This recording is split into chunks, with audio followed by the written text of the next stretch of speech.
Nursing school is a wild ride, but that doesn't mean you have to run and hide. When the going gets tough, don't leave your stress undiagnosed. You gotta call the nursing student coach. Real life tips from a registered nurse. In school and out, she's seen the worst. Now without further ado, yeah, here is your host. It's the Nursing Student Coach. Hello, everybody, and welcome to Nursing Student Coach. This brings us to episode 27. And if you've listened to any of the show so far, you may know that 27 is a favorite number of mine. It's a lucky number of mine. And so I think it is appropriate to make episode 27 the final episode of season 1 of Nursing Student Coach. We will be back in January, coming in strong with season 2. This is the end of our nursing school semester. So let's take a few weeks. Let's enjoy ourselves, take a breather, and we will be back in mid-January with new episodes with season 2. So for the final episode, what I wanted to talk about is something I haven't really talked about yet, and that is my job. I am currently doing a nursing residency program in an emergency department. I graduated nursing school in May, passed my NCLEX in June, and I started my emergency department residency in September. And I chose emergency. I didn't know that that's what I wanted to do all along. My problem in nursing school was that I genuinely really liked everything and I could not make up my mind. I love psych. I have a passion for psych that kind of caught me by surprise. I love mother baby.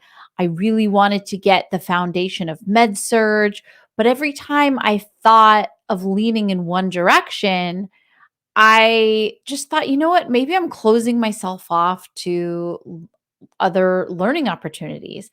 And I saw this posting come up for emergency department residency for new grads. And I said, that is it. That is my job because I will have the opportunity to learn everything. And if I'm being honest, it intimidated me a little bit also.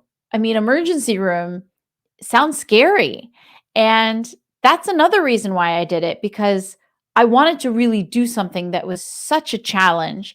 I just want to learn and I want to absorb as much as I possibly can.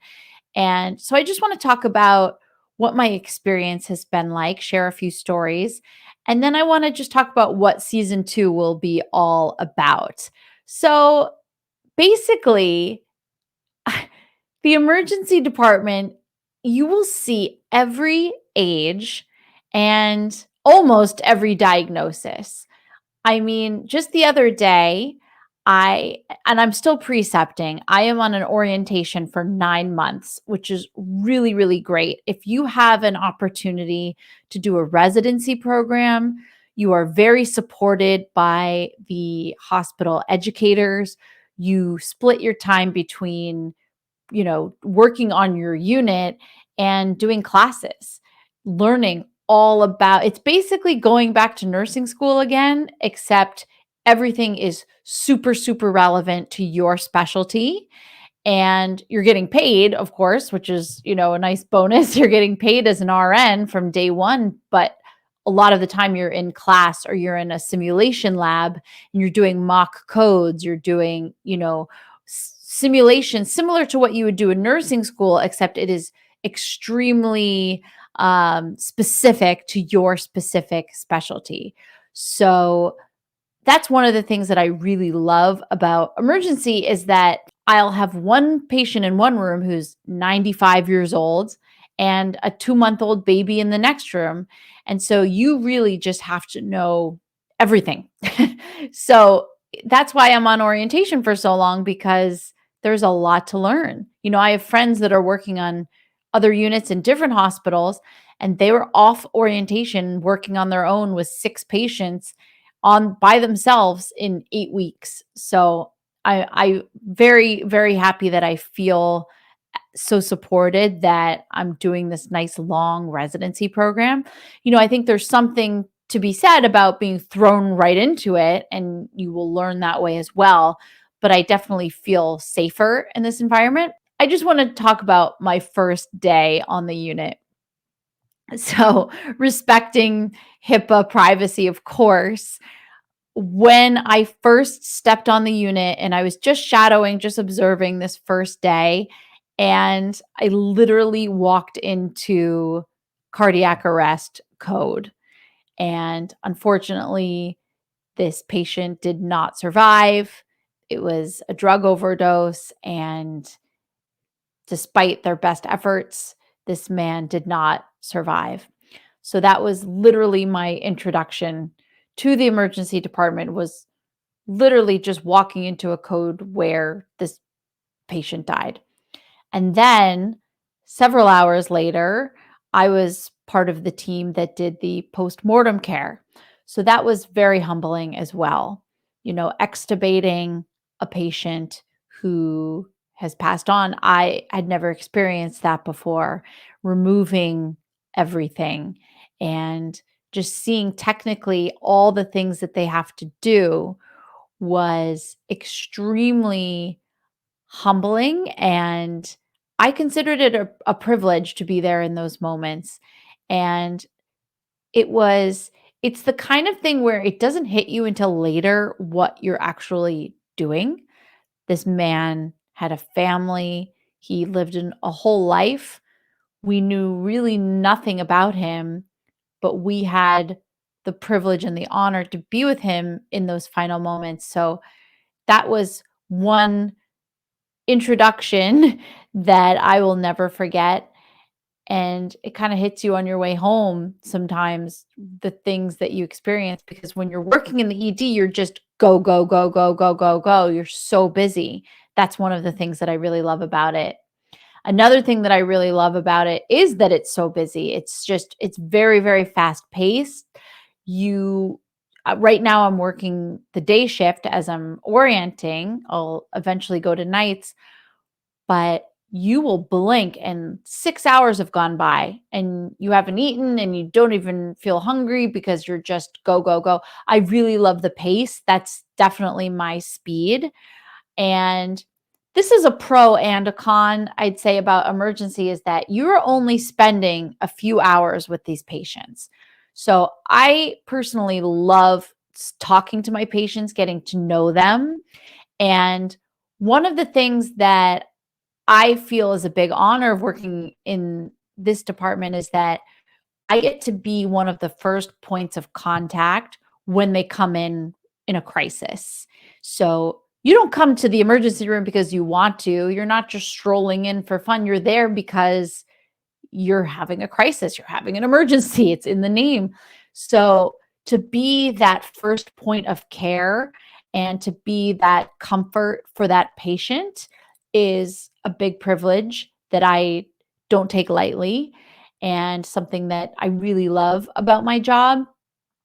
But at the same time, they're only there for a few hours. So they're either discharged home or they're transferred to a different hospital if it's something that they need a higher level of acuity, or they're admitted. They're admitted to one of the floors. So you often don't get the full story. You don't get to hear how it turned out. So that I do think about, even though I've only been here a few months, I already have made connections and seen so many things that I think about these people sometimes and I wonder if they're okay. I wonder what happened, especially those patients who got transferred out. You just wonder what happened, and you don't get the end of the story when you're in this unit. So that's something to consider.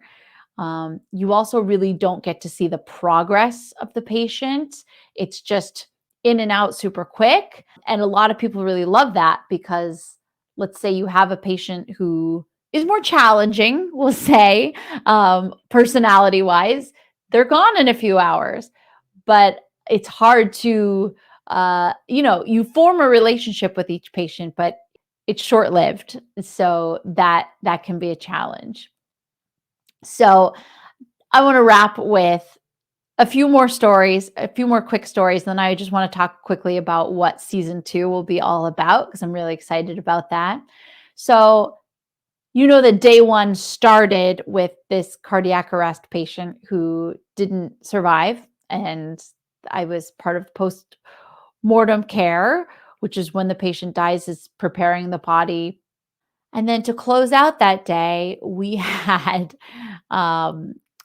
this is just kind of a crazy, funny story.